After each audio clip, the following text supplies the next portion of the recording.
Be me, Laura. 28.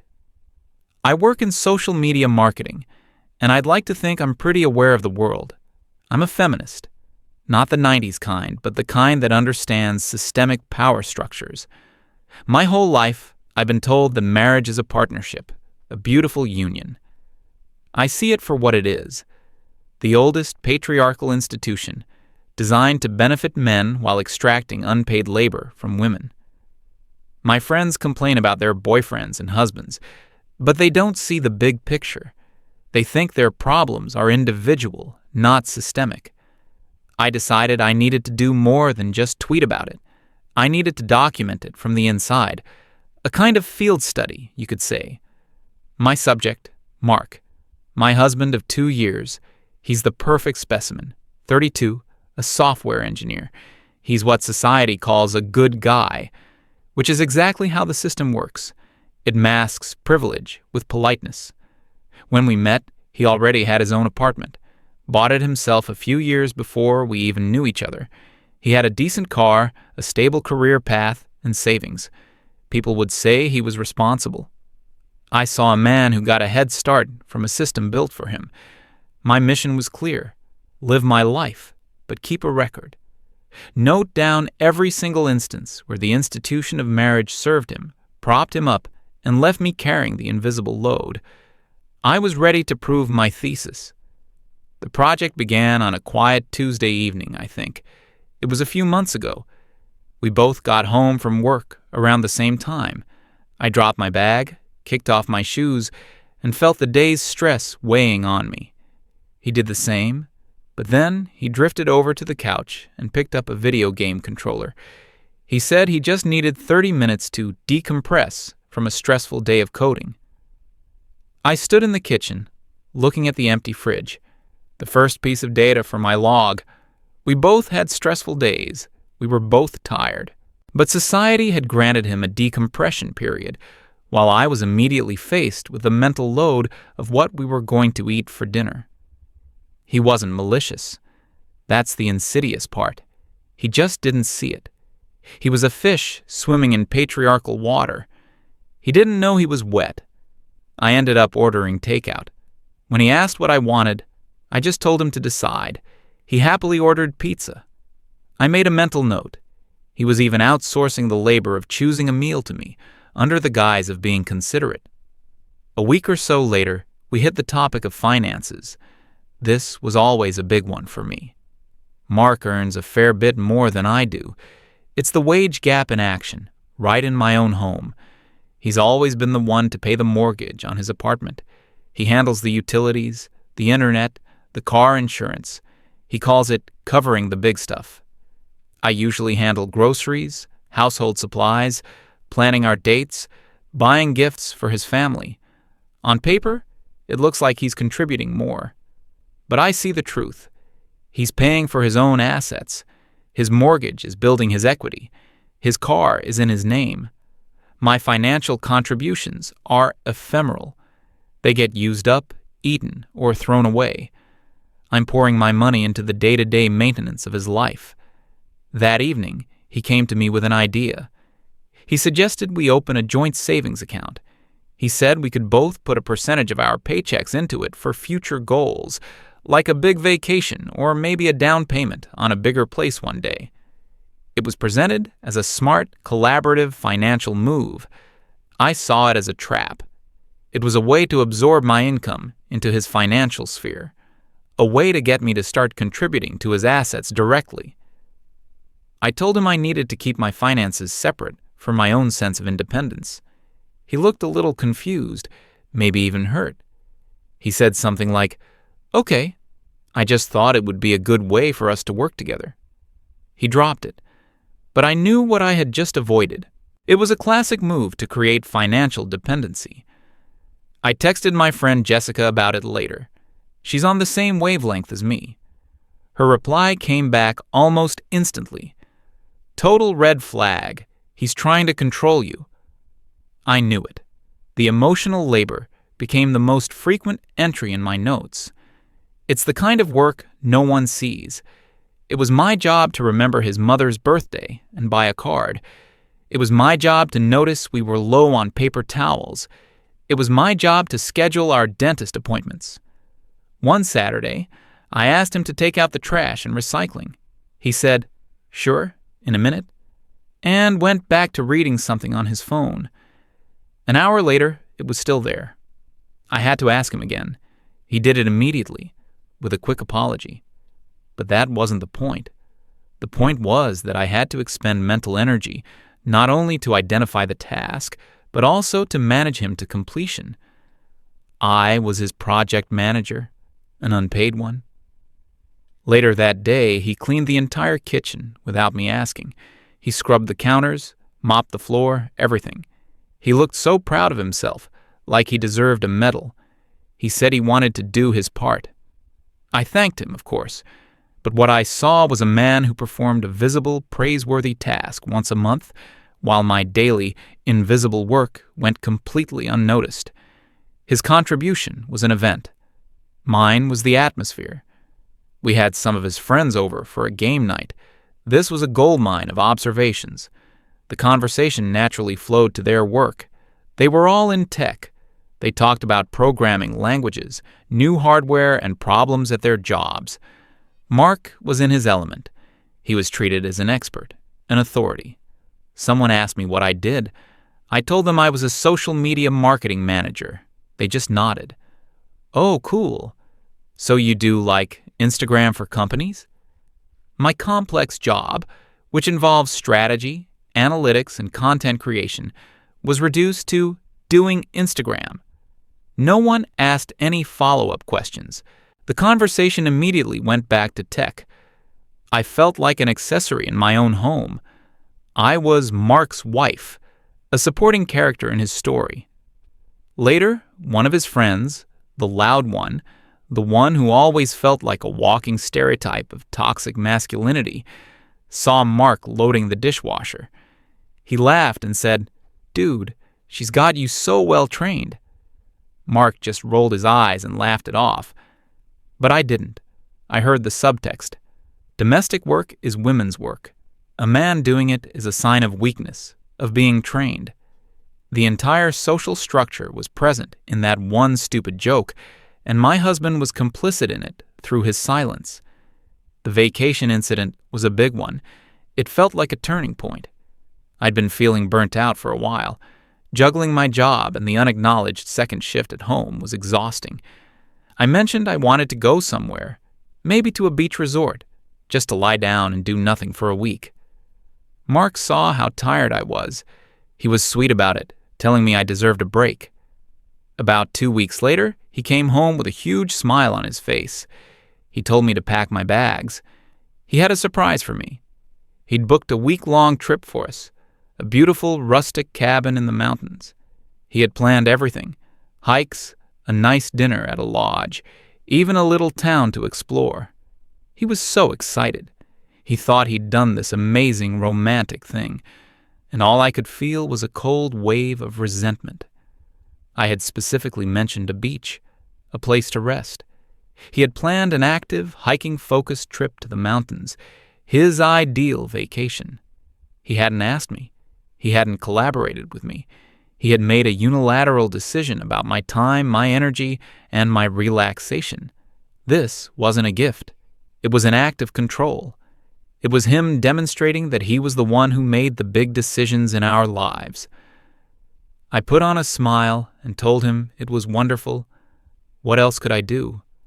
The whole week in the mountains, I felt like I was playing a part. I'd pose for pictures with the scenic backdrop, all while documenting my feelings in the Notes app on my phone. He thought we were creating memories. I was gathering evidence. When we got back, I described the situation to Jessica. She told me it was a classic example of benevolent sexism. He was treating me like a child who needed to be surprised and managed, not like an equal partner. She was right. The months went on like this. My logbook of grievances grew longer and more detailed. The way he would just assume I would be the one to stay home for a furniture delivery. The way he'd call his car my baby, but never once offered to clean the bathroom. The way he'd fall asleep on the couch. leaving me to turn off all the lights and lock the doors, like a night watchman in my own home. Each instance on its own seemed small, trivial even, but woven together, they created a tapestry of systemic inequality. Mark was not a bad man. He was a product of a system that had coddled him, centered him, and taught him to be oblivious to his own privilege. My resentment was calcifying. It was becoming a hard, solid thing inside my chest. He could feel the distance between us. I knew he could. Sometimes he'd ask me if I was okay, if something was wrong. "I'm just tired," I'd say.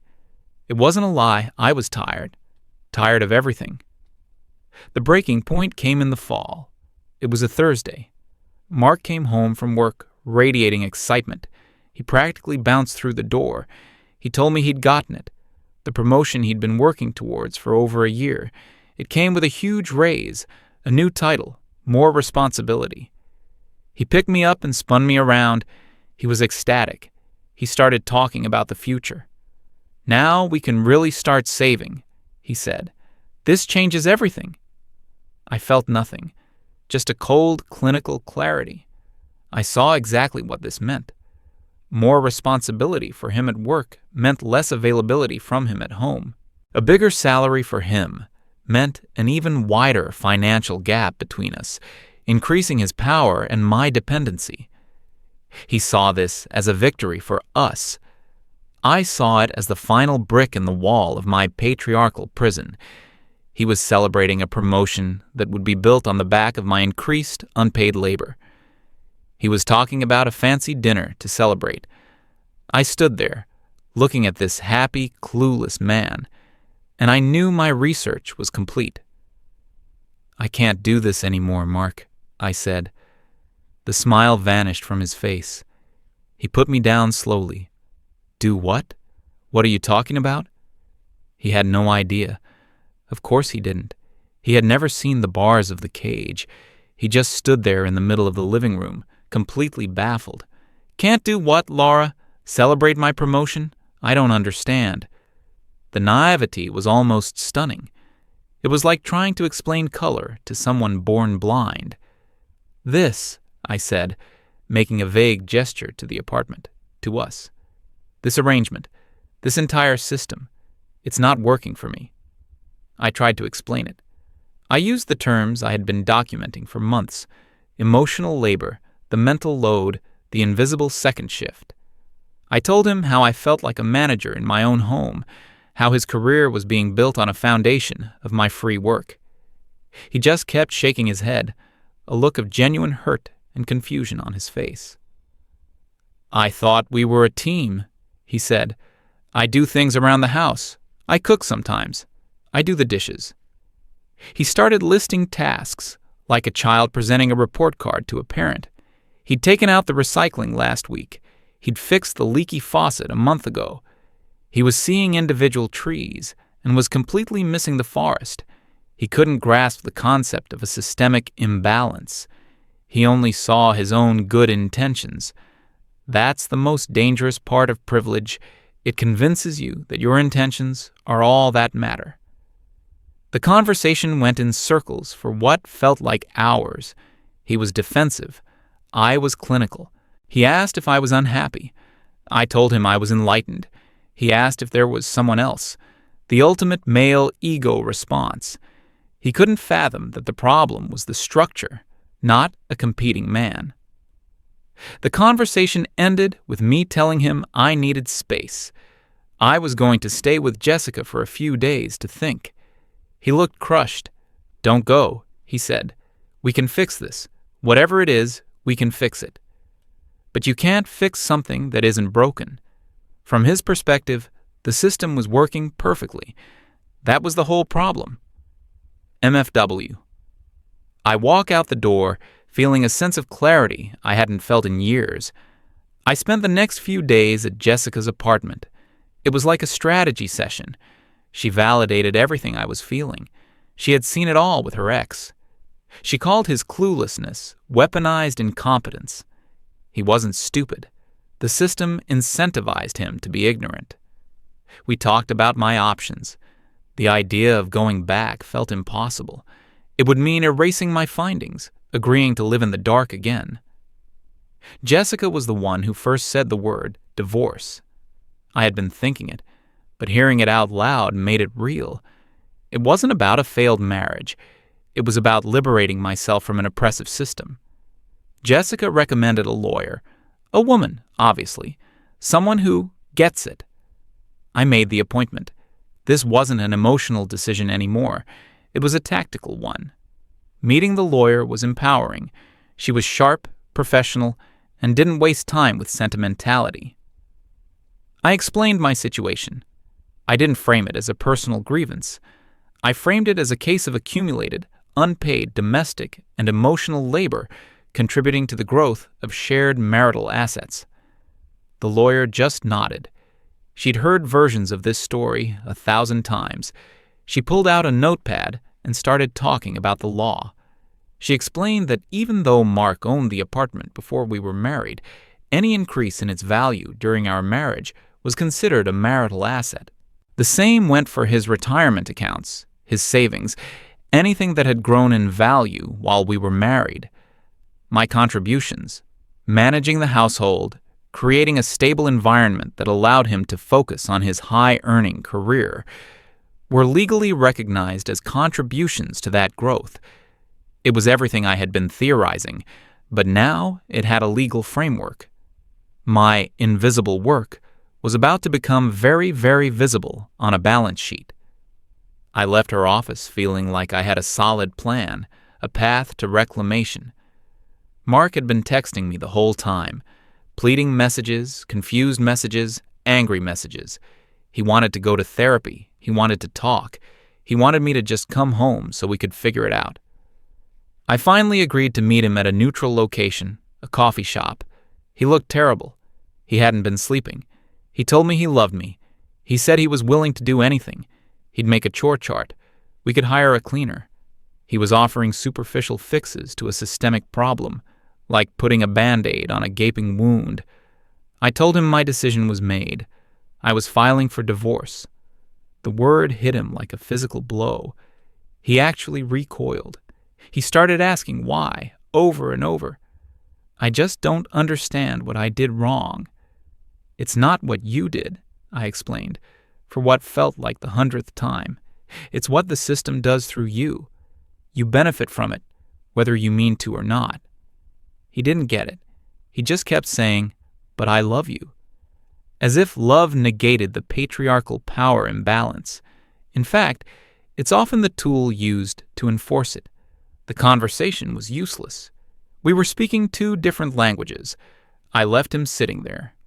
It was the last time we spoke without lawyers present. The legal process was surprisingly straightforward. Mark hired a lawyer, and the negotiations began. His initial offer was insulting. He offered to let me keep my car and a small portion of our joint savings. He clearly thought he could just get rid of me. He argued that the apartment was his, premarital. His lawyer tried to push that angle hard. My lawyer didn't flinch. She came back with a detailed appraisal of the apartment's value on our wedding day versus its value now. The property market had boomed. The increase in equity was substantial. We presented our case. My role as a domestic manager enabled Mark's career success, which in turn funded the mortgage and allowed the asset to grow. My labor was directly tied to that financial gain. Mark was furious. I heard through the lawyers that he was calling it unbelievable and theft. He saw his paycheck as his own achievement. He didn't see the platform of domestic stability I provided that made his long hours and work focus possible. The battle went on for a few months. His legal bills were probably piling up. In the end, his lawyer must have told him he was going to lose in court. He conceded. The final settlement was a masterpiece of justice. I was awarded 50% of the appreciated value of the apartment. He would have to either sell it or take out a new loan to buy out my share. I received 50% of all savings and investments accumulated during the marriage. And the best part? The court awarded me 2 years of spousal support, what they called rehabilitative alimony. My lawyer argued that my career had been deprioritized during the marriage for the sake of his, and I needed this support to reestablish myself on an equal footing. It was a legal acknowledgement of everything I had been fighting for. The system that had oppressed me was now being forced to compensate me for my labor. It was perfect. I moved into a nice new apartment in a better neighborhood. I used part of the settlement to furnish it exactly how I wanted. No compromises. The rest I invested wisely, with the help of a financial advisor. My life was finally my own. The mental load I had been carrying for years just evaporated. I only had to worry about my own meals, my own schedule, my own mess. It was bliss. A few weeks ago, I launched a new blog, a space to talk about my experiences, to help other women see the systems at play in their own lives. My first major post was titled, "I Survived a Patriarchal Marriage. Here's the proof that it's a man's game." I laid out my entire thesis. I didn't use Mark's name, but I used our story as a case study. I explained that marriage is the single best deal a man can get. He gets a live-in chef, a personal assistant, a cleaner, a therapist, and a social planner, all for the low, low price of a ring. He builds his career, his wealth, his assets, all while a woman maintains the home front, depleting her own energy and often sacrificing her own ambitions. I argued that divorce isn't a failure for women. It's a long overdue invoice for services rendered. It's back pay. The post went viral in my circles. The support was incredible. So many women telling me, "This is my life. You put it into words." I heard through a mutual acquaintance that Mark had to sell the apartment. He couldn't afford to buy me out and keep it. He's renting a small one-bedroom place across town now. Apparently, he sends me angry emails sometimes, but they go straight to a spam filter I set up. I saw one of the subject lines before I blocked him completely. Something like, "You ruined my life." He still doesn't get it. I didn't ruin his life. I just took back mine. He's not suffering because I'm a bad person. He's suffering because he's finally having to do his own emotional and domestic labor for the first time in his adult life. He's just upset that he lost his privileges. My experiment was a complete success. It proved my hypothesis beyond a shadow of a doubt. Marriage, in its current form, is a system of male privilege, and I have the settlement check to prove it.